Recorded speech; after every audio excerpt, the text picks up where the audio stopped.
Direct out.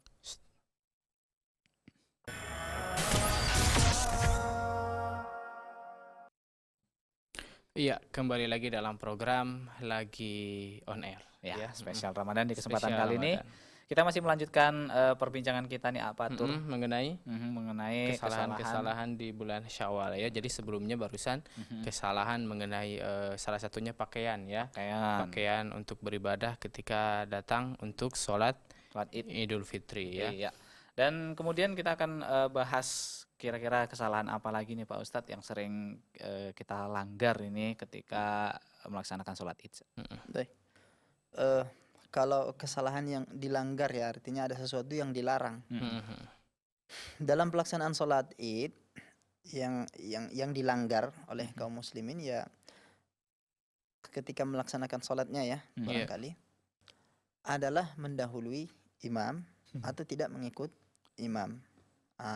Ini banyak, bahkan bukan hanya saat sholat Id saja. Keadaan makmum di belakang imam itu ada 4 keadaan. Ya. Satu namanya mutaba'ah. Mutaba'ah itu mengikuti imam. Ini aslinya hukum yang disyariatkan bagi makmum. Kita mengerjakan apa yang dikerjakan imam, setelah imam mengerjakan, kita ikuti. Ketika imam bertakbir, setelahnya kita bertakbir. Ketika imam ruku, setelahnya kita ruku. Begitu imam sudah ruku, barulah kita ruku.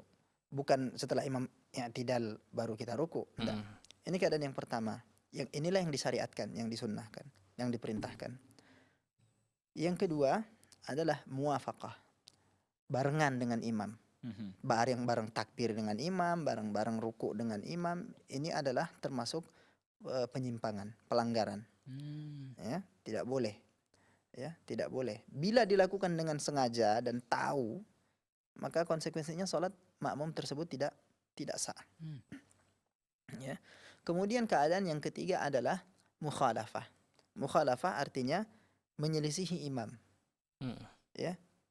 Imam sudah takbir, tak juga kunjung takbir. Ya. Imam sudah ruku, dia masih baru takbir dan berdiri. Imam sudah i'tidal, dia masih berdiri.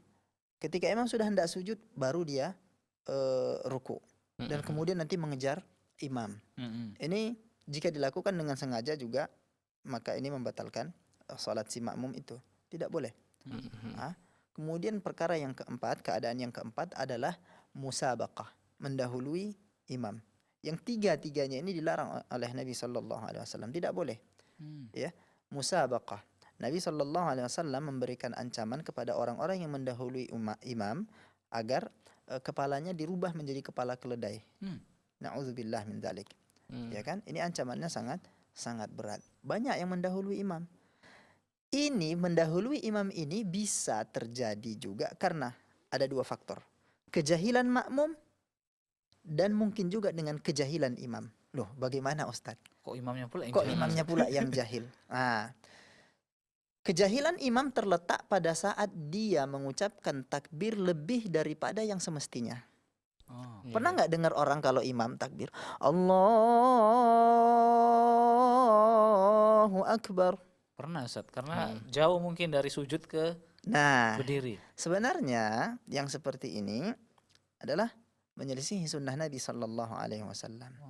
Kata seorang ulama, beliau mengatakan at-takbiru jazmun wassalamu jazmun. Mengucapkan takbir itu harus tegas, jelas. Begitupun mengucapkan salam. Perhatikan, banyak imam-imam yang sholat itu membedakan takbir ruku dengan takbir mau sujud. Betul Ustaz. Ya kan? Kalau dari bangkit mau sujud, Allahu Akbar. Belum dia sujud, si imam masih mengucapkan makmumnya udah pada sujud. Ini menunjukkan kejahilan imam dan kejahilan makmum. Terkumpul kedua kejahilan di sini. Nah, ini musibah sebenarnya.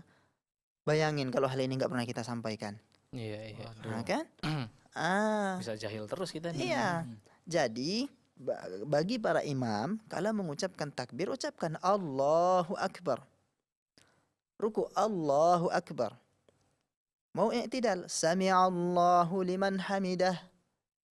Allahu Akbar. Allahu Akbar. Cukup. Tidak ada nas atau dalil di dalam syariat yang menuntut kita memerintahkan kita untuk membedakan panjang takbir antara bangkit dari sujud dan hendak turun sujud dengan takbir intiqal yang lainnya. Kalau ada yang membedakannya harus datangkan dalil. Iya. Ya. Nah, ini begitu. Nah, ini banyak kesalahan terjadi, mendahului imam. Yang paling banyak adalah mendahului imam atau barengan dengan imam, atau bahkan sebagian yang keadaan yang ketiga itu tadi adalah tidak mengikuti imam. Iya. Pernah nggak ngelihat orang ini khususnya di sujud yang terakhir sebelum salam, sebelum tasyahud. Sebagian makmum sujud lama, padahal imam sudah tasyahud, sudah hampir mengucapkan asyhadu an la ilaha illallah, barulah dia bangkit. Mungkin doanya panjang. Nah, ini menunjukkan kejahilan makmum tersebut. Oke. Mengucapkan atau berdoa kepada Allah di saat kita sujud adalah sunnah. Iya. Tapi mengikuti imam adalah wajib. Oke. Ini Maka perlu digaris bawahi. Ya. Banyak itu yang kita perhatikan seperti itu, banyak. Jadi semestinya ketika imam sudah bangkit dari sujudnya, Allahu Akbar katanya, bangkitlah juga. Allahu Akbar. Karena kita wajib mengikuti imam, karena Nabi SAW mengatakan innama ju'ilal imamu liyutamma bihi. Imam itu diangkat atau dijadikan untuk diikuti. Fa idza kabbara fakabbiru. Kalau dia takbir maka bertakbirlah setelahnya. Wa idza raka'a farka'u. Kalau dia rukuk maka rukuklah setelahnya. Baik. Wa idza rafa'a farfa'u. Kalau dia bangkit dari rukuknya maka bangkitlah juga setelahnya. Baik. Bukan ditunggu lama gitu kemudian sur sendiri. Seperti itu. Ya, ada Ini yang kayak gitu. iya kan? Banyak. Oke. Nah, Ustaz, kemudian ketika imam lagi khutbah nih, kalau Jumat kan memang ada apa ya, istilahnya ada larangan juga kan, ketika khutbah jangan ngobrol, bahkan nyuruh sama orang lain pun untuk diam nggak boleh gitu kan. Nah, ini ketika hari raya Idul Fitri itu termasuk nggak? Termasuk, sama saja. Hukum khutbah, fuqaha menerangkan seperti itu ya, para ahli fikih, bahwa khutbah yang dilakukan untuk Idul Fitri sama atau mirip dengan yang dilakukan pada khutbah Jumat, 2 kali khutbah juga. Seperti itu. Rukun-rukunnya juga sama, hanya saja ditambah dengan takbir. Ya, pengucapan takbir. Kewajiban makmum saat mendengarkan khutbah itu ya sama saat kewajiban makmum mendengarkan khutbah Jumat. Jangan sibuk dengan diri sendiri atau dengan orang lain, karena itu bisa mengurangi pahala sholat idnya, ibadah idnya itu. Nah, perkara yang banyak terjadi dan menyedihkan adalah kalau zaman dahulu orang masih bercakap-cakap aja, dan sampai sekarang masih ada bercakap-cakap. Waktu imam sedang berkhutbah gitu kan, asik bercakap saja. Kalau sekarang saya perhatikan anak muda ini kasusnya di sholat Jumat, apalagi sholat id nanti ya, main game. Bawa HP, sempet ya, bawa smartphone, main game. Tidak didengarkannya khatib sedang berkhutbah. Nah, di sini ada terkumpul 2 kejahilan lagi. Kejahilan makmum dan kejahilan para khutbah. Ketika melihat hal itu, mereka biarkan itu. Saya sendiri sholat di beberapa masjid di lingkungan kita ini, saya memperhatikan beberapa anak usia remaja, khutbah Jumat sedang berlangsung, dia main game. Dan saya nggak yakin kalau sang khatib tidak tahu. Artinya boleh khotib menegur langsung makmum? Boleh. Nabi SAW pernah melakukan hal itu. Ketika Nabi SAW sedang berkhutbah, datang seseorang namanya Sulaik Al-Ghatafani. Masuk, dia langsung duduk. Padahal Nabi sedang berkhutbah saat itu kan. Nah, kemudian Nabi bertanya, hal sallaita qabla an tajlis? Adakah kamu sudah melakukan salat sebelum kamu duduk? Dia mengatakan tidak. Fasalli raka'ataini. Salatlah engkau 2 rakaat. Padahal Nabi sedang berkhutbah. Satu keadaan lagi, Nabi SAW sedang berkhutbah, datang seorang A'rabi, ya, yang meminta kepada Nabi, ya Rasulullah, kami sudah kekeringan. Mohon doakan agar diturunkan hujan. Kemudian Nabi SAW berdoa, ya. Kemudian tak lama kemudian berkumpullah awan pekat dan membawa hujan. Habis itu Nabi SAW selesai berdoa, balik lagi berkhutbah. Yang seperti itu tidak mengapa. Ini harus diketahui oleh para khatib, para imam, para nazir masjid, para BKM. Ini banyak BKM yang jahil. Ya. mereka tidak mengedukasi jamaahnya. Iya. BKM kita ini lebih banyak fokus kepada pembangunan fisik. Iya. Masjid dicantikin, gedungnya diperindah, ya kan, diperkokoh. Tapi jamaahnya rapuh, Iya. jahil, ya, tidak pandai mendidik jamaahnya, ya, seperti itu. Ketika khatib melihat hal itu, seharusnya dia menegur. Bukankah Nabi SAW mengatakan, "Man ra'a minkum munkaran falyughayyirhu biyadihi." Iya kan? Padahal khatib saat itu punya kuasa untuk menegur jamaahnya. Ya kan? Wahai kaum muslimin, tanggalkan semua, simpan semua HP itu. Karena Nabi SAW mengatakan, ya, "Idza qulta li sahibika yaumal jum'ati wal khatib wal imamu yakhutub ansit faqad laghauta." Kan begitu? Ya, betul. Kalau engkau mengatakan kepada teman, diam saat imam sedang berkhutbah pada hari Jumat, maka engkau telah membuat satu amalan yang sia-sia. Sia-sia artinya apa? Amalan yang dilakukan tidak diterima dong. Iya. Ya jadinya sia-sia. Tidak mendapatkan ganjaran. Saya yakin para khatib itu tahu itu, keadaan itu. Keadaan makmum yang sedang bercerita itu. Tahu. Kalau saya khatib Jumat, saya melihat keadaan itu, saya langsung tegur. Dari atas mimbar. Langsung set ya, Mas. Langsung saya tegur. Karena Nabi SAW katakan, "Man ra'a minkum munkaran." Kapan saja kita melihat kemungkaran, kita tegur. Tentu kita memperhatikan keadaan-keadaannya. Saat kita memiliki kuasa untuk mengingkarinya, kita ingkari. Justru kalau malah kita diamkan, kita menjadi syaitan yang bisu.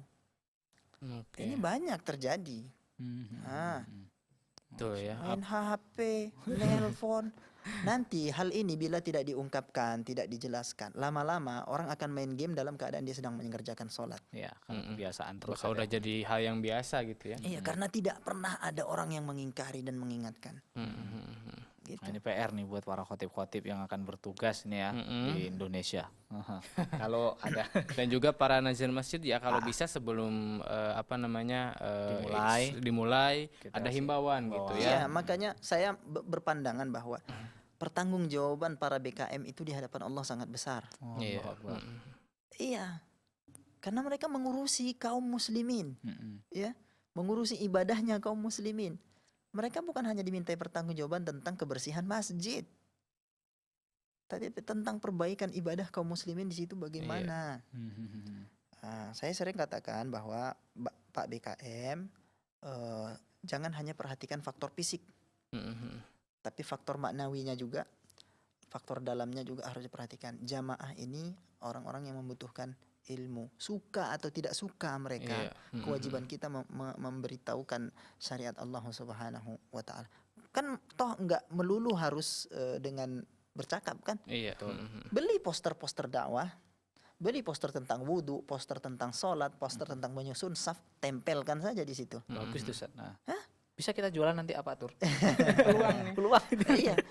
Mengenai misalkan menyambut hari raya Idul Fitri, pasang spanduk-spanduk seminggu menjelang hari raya Idul Fitri, sunnah-sunnah yang berkaitan dengan Idul Fitri kita cetak, tempelkan di masjid supaya masyarakat teredukasi. Sekarang ini kan zamannya zaman apa ya, visual, audio visual. Tapi nggak yang secara langsung. Iya. Orang kalau diceramahi langsung tak suka. Buat aja gambar, tempel, isi beberapa kalimat, dia lebih senang seperti itu. Dia nggak merasa digurui. Iya. Dia akan paham sendiri insyaallah ta'ala. Kebanyakan kita cuma nempel spanduk, mohon maaf lahir dan batin. Betul. Gambar ketupat. Kalau enggak, mohon sedekah juga. Iya, Masya Allah. Ya, kenapa kita harus break dulu nih, Ustaz ya? Iya. Nah, untuk itu pemirsa yang dirahmati Allah Subhanahu wa Ta'ala, jangan kemana-mana karena setelah jeda berikut ini kami akan segera kembali lagi, tetap di Lagi On Air.